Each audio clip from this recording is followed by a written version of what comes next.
사도신경으로 우리의 신앙을 하나님께 고백하겠습니다. 나는 전능하신 아버지 하나님 천지의 창조주를 믿습니다.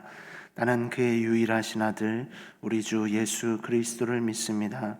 그는 성령으로 잉태되어 동정녀 마리아에게서 나시고 본디오 빌라도에게 고난을 받아 십자가에 못 박혀 죽으시고 장사된 지 사흘 만에 죽은 자 가운데서 다시 살아나셨으며 하늘에 오르시어 전능하신 아버지 하나님 우편에 앉아 계시다가 거기로부터 살아있는 자와 죽은 자를 심판하러 오십니다.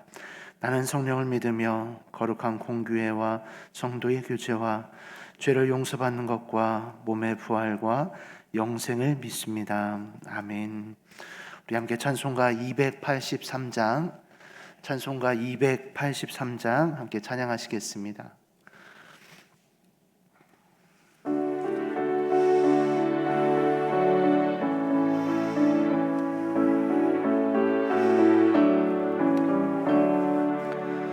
나 속 죄함을 받은 함 없는 기쁨을 다 헤아릴 수 없어서 늘 찬송합니다.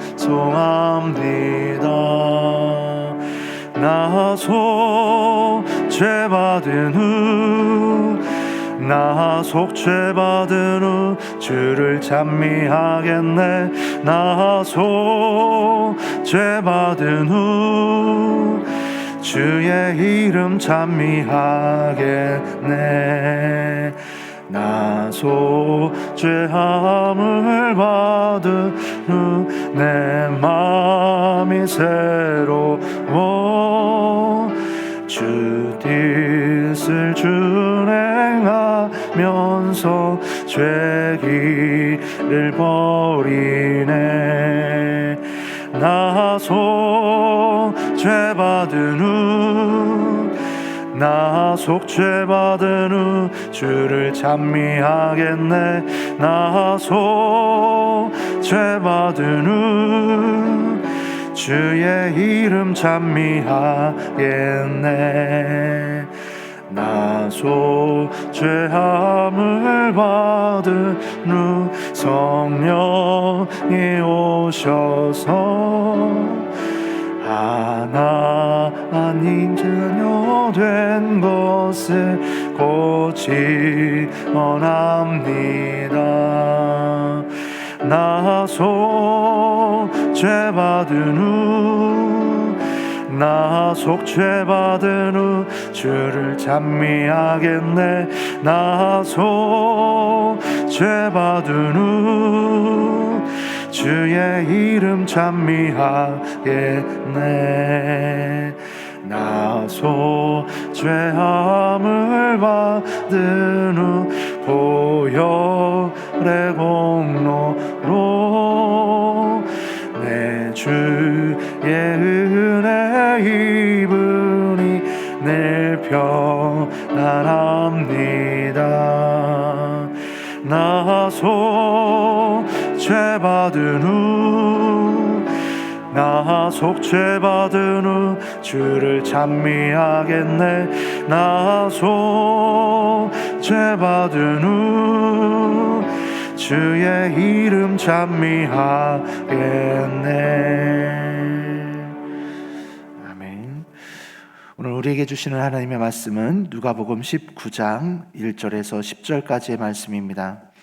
누가복음 19장 1절에서 10절까지의 말씀 다 함께 한 절씩 교독 후 마지막 절은 합독하도록 하겠습니다. 예수께서 여리고로 들어가 지나가시더라. 삭개오라 이름하는 자가 있으니 세리장이요 또한 부자라.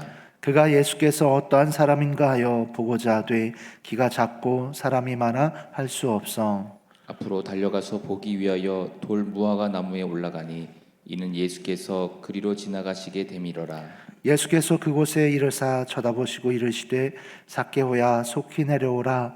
내가 오늘 내 집에 유하여야 하겠다 하시니 급히 내려와 즐거워하며 영접하거늘 뭇사람이 보고 수군거려 이르되 저가 죄인의 집에 유하러 들어갔도다 하더라. 삭개오가 서서 주께 여짜오되 주여 보시옵소서 내 소유의 절반을 가난한 자들에게 주겠사오며 만일 누구의 것을 속여 빼앗은 일이 있으면 내 갑절이나 갚겠나이다. 예수께서 이르시되 오늘 구원이 이 집에 이르렀으니 이 사람도 아브라함의 자손이로다. 다 함께 인자가 온 것은 잃어버린 자를 찾아 구원하려 함이니라. 아멘. 기도하겠습니다. 좋으신 아버지 하나님, 은혜를 감사합니다. 지난 간밤에도 저희들을 눈동자같이 지켜주시고 주님 품 안에서 편히 쉬게 하셨다가 이 새벽에도 저희들을 주 앞에 불러주심을 감사합니다. 우리의 마음과 뜻과 정성을 다하여 주님을 사랑하며 사모합니다. 이 새벽에도 말씀과 기도 가운데 저희들을 만나주시며 주의 성령으로 충만케 하여 주옵소서. 주님께 감사의 예물을 올려드립니다. 범사에 감사합니다. 또 1,000번째 예물과 11조 성경헌금 주님께 드립니다. 하나님 아버지, 믿음으로 또 순종으로 감사로 드리는 예물을 주님께서 기뻐 받으시고 약속하신 하늘의 복과 땅의 복으로 충만하게 채워 주시옵소서. 주의 은혜로 종의 가정들을 형통케 해주시며 그 자녀들을 축복하여 주시옵소서. 예수님의 이름으로 축복하며 기도하옵나이다. 아멘. 이 새벽에도 주의 은혜와 축복이 함께 하시기를 축원합니다. 오늘 본문에는 이제 삭개오 사건이 나옵니다. 그 성경에는 이제 어떤 사건이 일어나고 그 다음에 이제 그 사건을 이제 이야기 형태로 이제 우리들에게 이제 전해줍니다. 그래서 이제 이야기라는 것은 참 오래 기억에 남아요.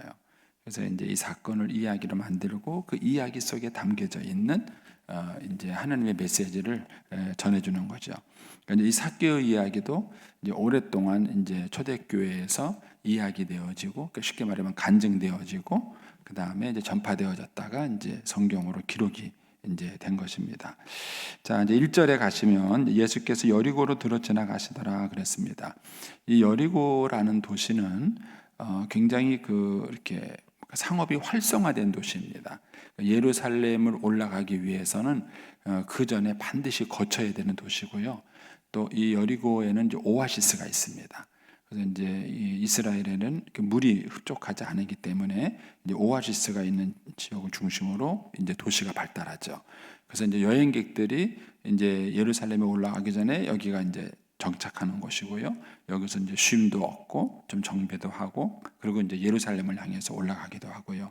그 다음에 이 여리고를 지나서 남쪽으로 더 여행을 할 수도 있습니다. 그러다 보니까는 이 여리고가 이제 굉장히 이렇게 발전된 도시가 됐고, 당연히 거기에 발전된 것이 세금인 것입니다.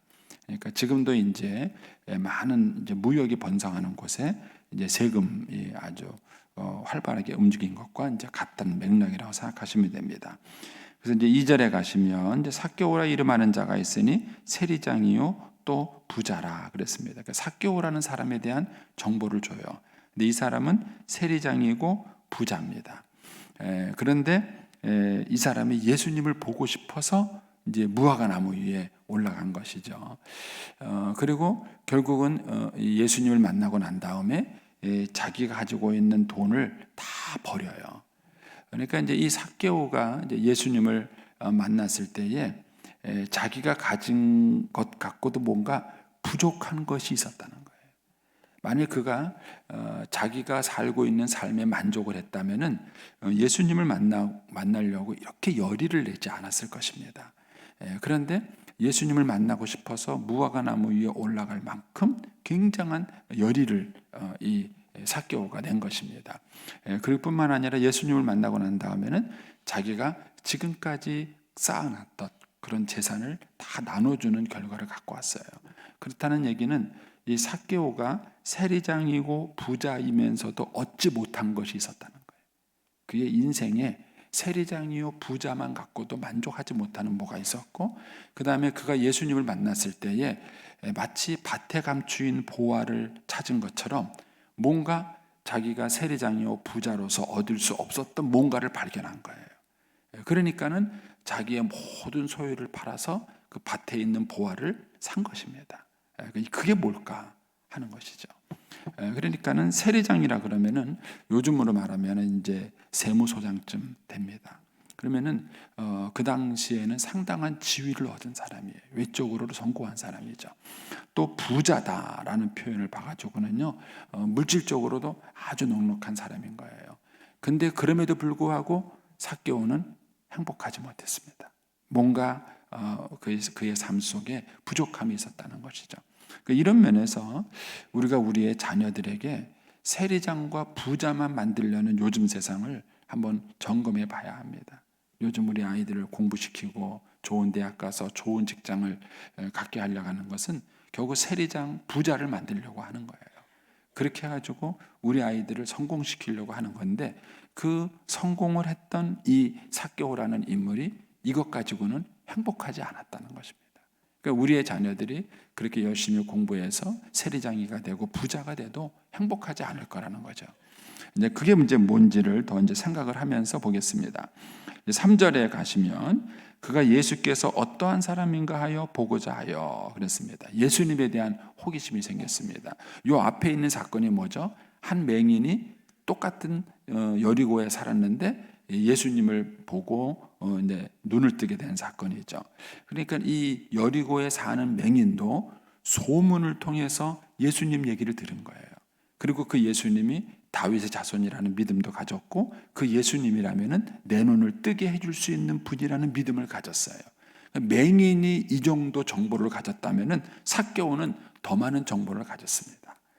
우리나라에서 이렇게 가장 최근 소식을 정보를 많이 접하는 데가 주식시장이라 그래요. 주식.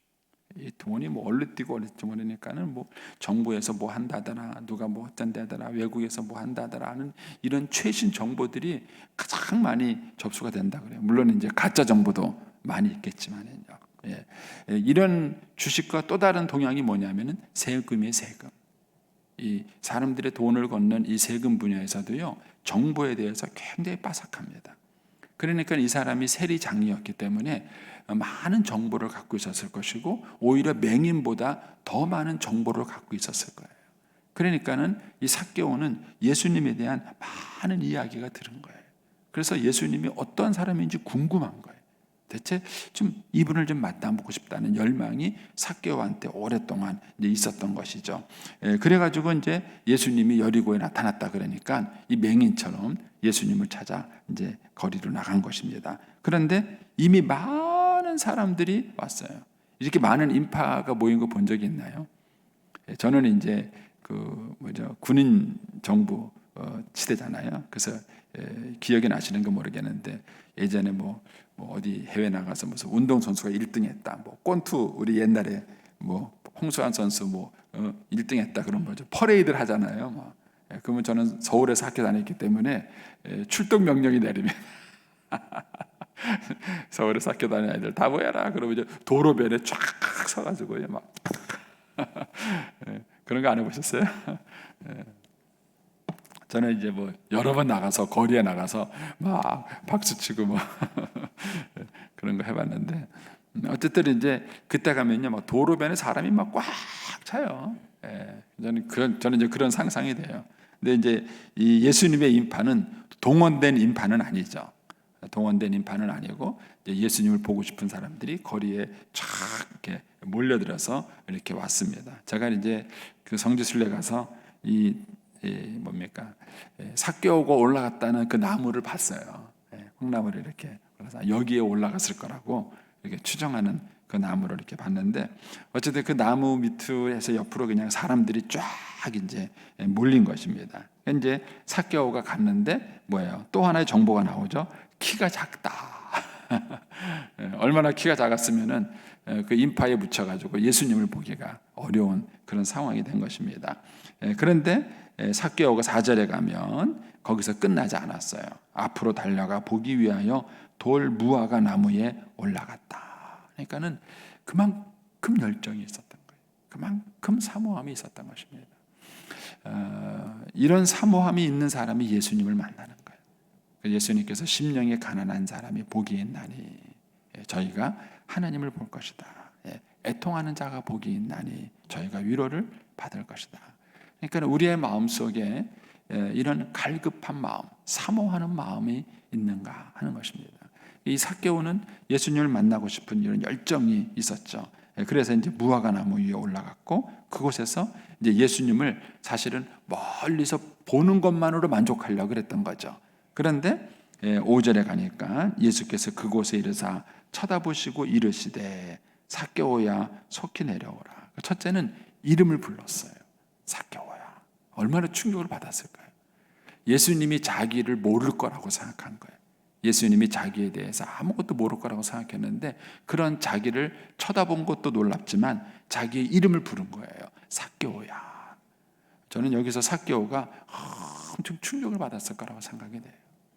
여러분, 하나님이 여러분을 안다고 생각하세요? 하나님이 여러분을 알고 있을까요? 여러분의 처지를 알까요? 예. 보통은 이제 모르죠, 사람들이. 하나님이라는 존재를 인정하지도 않고 살아가죠. 그런데 사실 하나님이 나를 알고 있다는 사실, 바울이 고백했던 것처럼 언제 하나님이 나를 알았느냐? 창세 전에 나를 알았다는 거예요. 이거를 예정론적 관점에서만 보지 말고 하나님의 그런 사랑과 은혜의 관점에서 보게 되면요, 하나님은 이미 오래전부터 나를 알고 있었어요. 내가 하나님을 모르고 있었을 뿐이에요.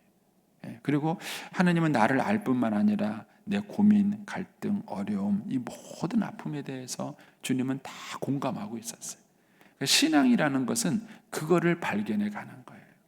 우리가 이제 아이들을 키울 때 보면은요, 아이들이 뭘 알아요?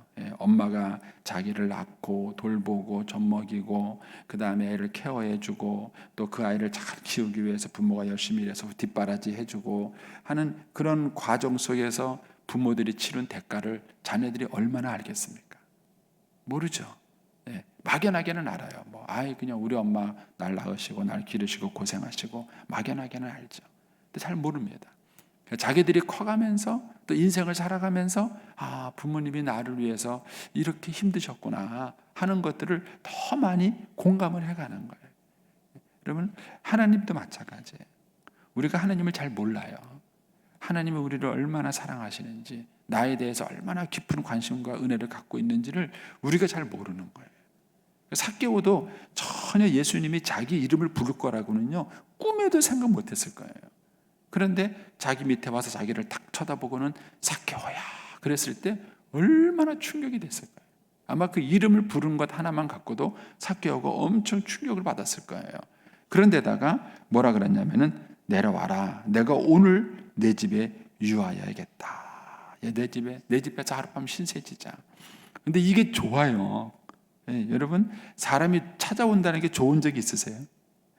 보통은 찾아온다면 싫죠. 손님 대접하고 이렇게 한다는 게 얼마나 어려워요. 그런데 삭개오는 너무 기뻤어요. 왜냐 그러냐면은 그 밑에 내려와서 7절에 가면은요, 삭개오의 집에 들어갔을 때 무사람들이 보고 수군거려요. 여러분, 사람이 우리 집에 놀러 오는데 수군거림의 대상이 될까요? 근데 삭개오는 그 정도 인물인 거예요. 부자고 세상적으로 성공을 했지만 그러나 주변에 사람이 없는 거예요. 그리고 늘 자기를 어디 가면 뒤에서 사람들이 쳐다보고 수군대요. 그리고 자기 집에 사람이 왔는데 그게 왜 수군거림의 대상이 됩니까? 근데 그것 가지고 사람들이 수군대는 거예요. 막 수군대. 그러면서 뭐라 그러냐면은 죄인의 집에 들어갔다. 이게 삭개오에 대한 또 다른 평가예요. 그러니까 삭개오가 외적으로는 세리장이고 부자였지만 그러나 또 한쪽으로는요 외로운 거예요. 아무도 주변에 사람이 없는 것입니다. 여러분 주변에는 사람이 있나요? 외로울 때 찾아갈 사람이 있나요? 같이 의지할 사람이 있나요? 이번에 이제 코로나가 이제 우리 사람들을 단절시켰잖아요. 단절시켜 놓고 코로나 때문에 많이 찾아오는 것 중에 하나가 이제 우울증이에요. 요양원에 계신 어르신들도 이제 코로나가 아니라도 돌아가시는 확률들이 많아져요. 이제 그분들이 그래도 자녀라도 얼굴이라도 보고 이렇게 만남이라도 해야 되는데 이 코로나라는 이유 때문에 전혀 그런 만남이 없는 것이죠. 그런 것들이 그분들을 더 힘들게 만드는 것입니다. 그러니까 이 삭개오는 세리장이고 돈이 많은 부자였는데 사람은 없어요. 오직 성공을 위해서 사는 사람이에요. 오직 성공 하나를 위해서 살았기 때문에 그 성공을 위해서라면은 자기 주변에 있는 사람들을 관심 있게 보지 않은 거예요. 그런데 성공하고 나니까, 그 자리에 오르고 나니까 그 다음에 자기 주변에 사람이 없다는 걸 알은 거예요. 그리고 그제 가서야 사람을 사귀려고 했지만은 사람을 만날 수가 없었던 것입니다. 이것이 삭개오가 가지고 있는 큰 고통이었어요. 근데 그런 삭개오에게 예수님이 내가 오늘 너 집에 들어가겠다 그런 거예요. 그러니까 예수님은요, 이 사람 집에 들어가서 사람들이 막 수군거림에도 예수님은 개의치 않았어요.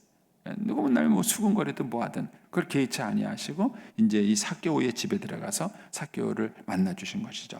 6절에 가시면 급히 내려와 즐겁게 영접했다. 이게 삭개오의 마음을 표현해요. 예수님이 자기 집에 오는 것을 삭개오가 얼마나 좋아하고 얼마나 반겼는지를 그가 이제 표현되는 것이죠. 그러면서 이제 8절에 가니까 이제 삭개오의 반응이 나오죠. 삭개오가 서서 삭개오는 세금장이에요. 누구 앞에 이렇게 서서 시종을 들어본 적이 없는 사람일 거예요. 늘 명령하고 지시하고 그랬던 삭개오입니다. 근데 이번에는 자기가 서서 예수님을 섬기듯이 말하는 거예요. 서서 주께 여짜오되 주여 보시옵소서 내 소유의 절반을 가난한 자들에게 주겠사오며 만일 누구의 것을 속여 빼앗은 일이 있으면 네 갑절이나 갚겠나이다. 제가 대충 생각해 보니까는요, 이러고 나면은 삭개오가 더 거덜난 거예요. 왜냐면은 그가 세무서장인데 부자가 될 수 있나요? 부자가 됐어요. 옛날에 우리나라가 뭐 지금도 그런지 모르겠지만 부정부패가 많았을 때 그런데 그랬대요. 고속도로 그 순찰 때요. 거기를 경찰들이 너도 나도 갈라 그랬대요. 왜냐면은 고속도로 순찰 때 하고 나면 뭐 1년 지나면 집 산다 뭐 이런 말이 있었대요. 진짜인지 가짜인지는 제가 모르겠고요. 그만큼 이제 비리가 많았다는 거겠죠. 근데 세무소장 하면서 부자가 될 수 있을까요? 봉급쟁이가 어떻게 부자가 되겠어요? 그런데 세무소장 하면서 이 사람이 부자가 됐다는 얘기는 많은 비리가 있었다는 뜻이에요. 많은 비리가. 그리고 또 얼마나 많은 비리가 있었으면은 사람들에게 손가락질을 받겠습니까?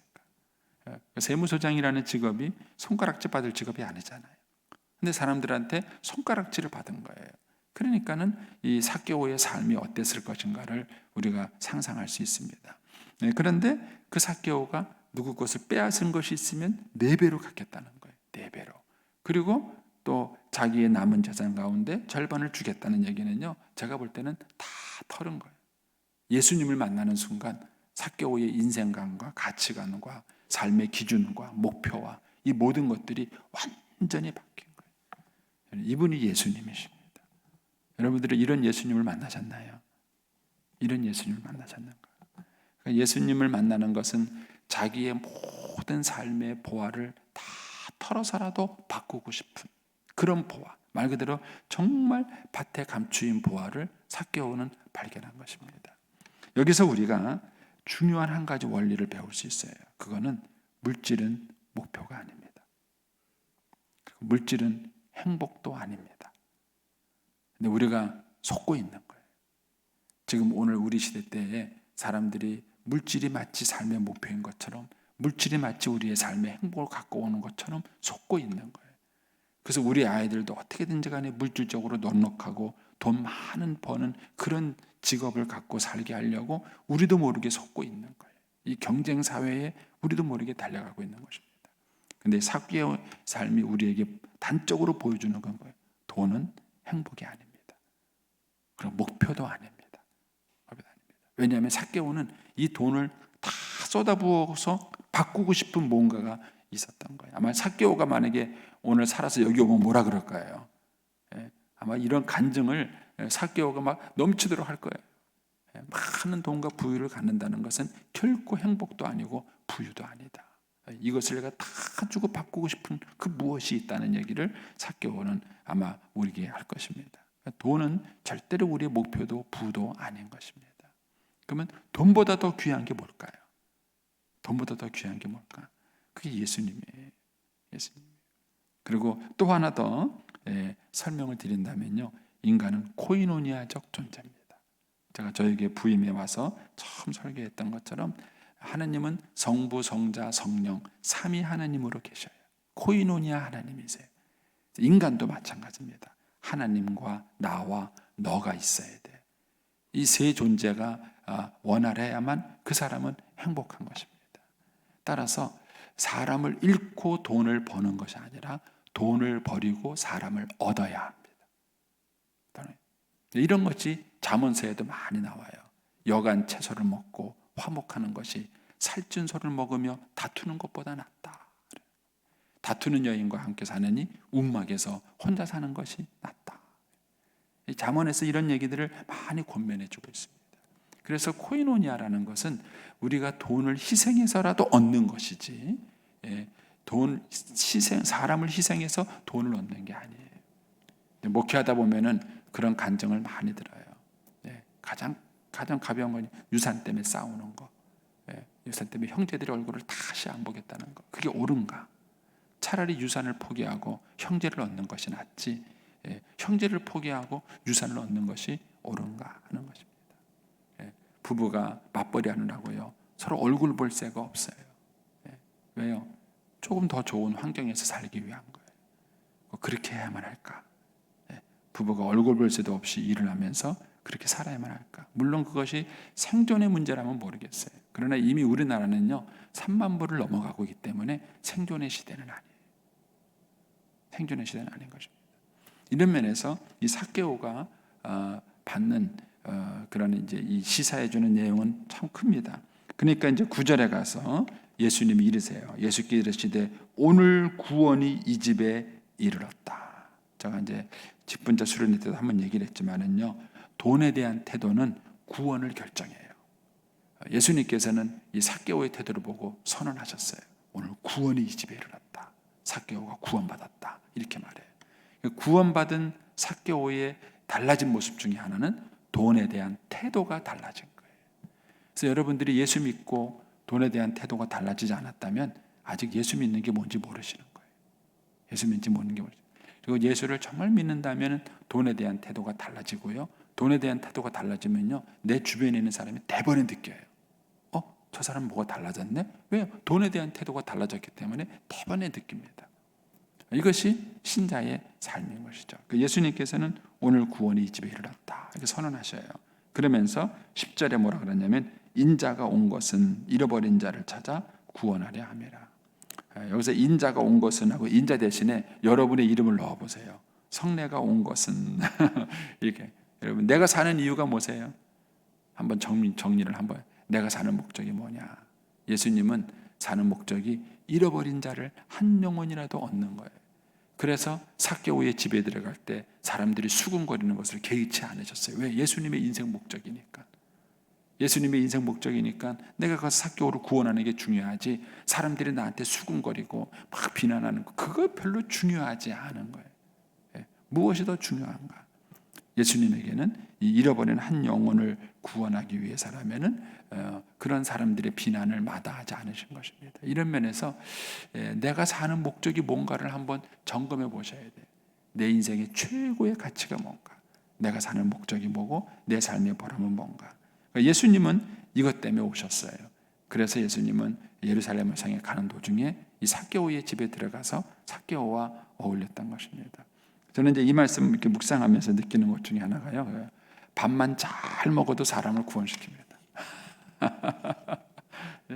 밥만 잘 먹고 누구하고 친구 돼주고 만나주고 이것만 해도요, 우리가 사람을 구원할 수 있습니다. 저와 여러분이 그런 축복의 통로로 사용될 수 있게 되기를 축원합니다.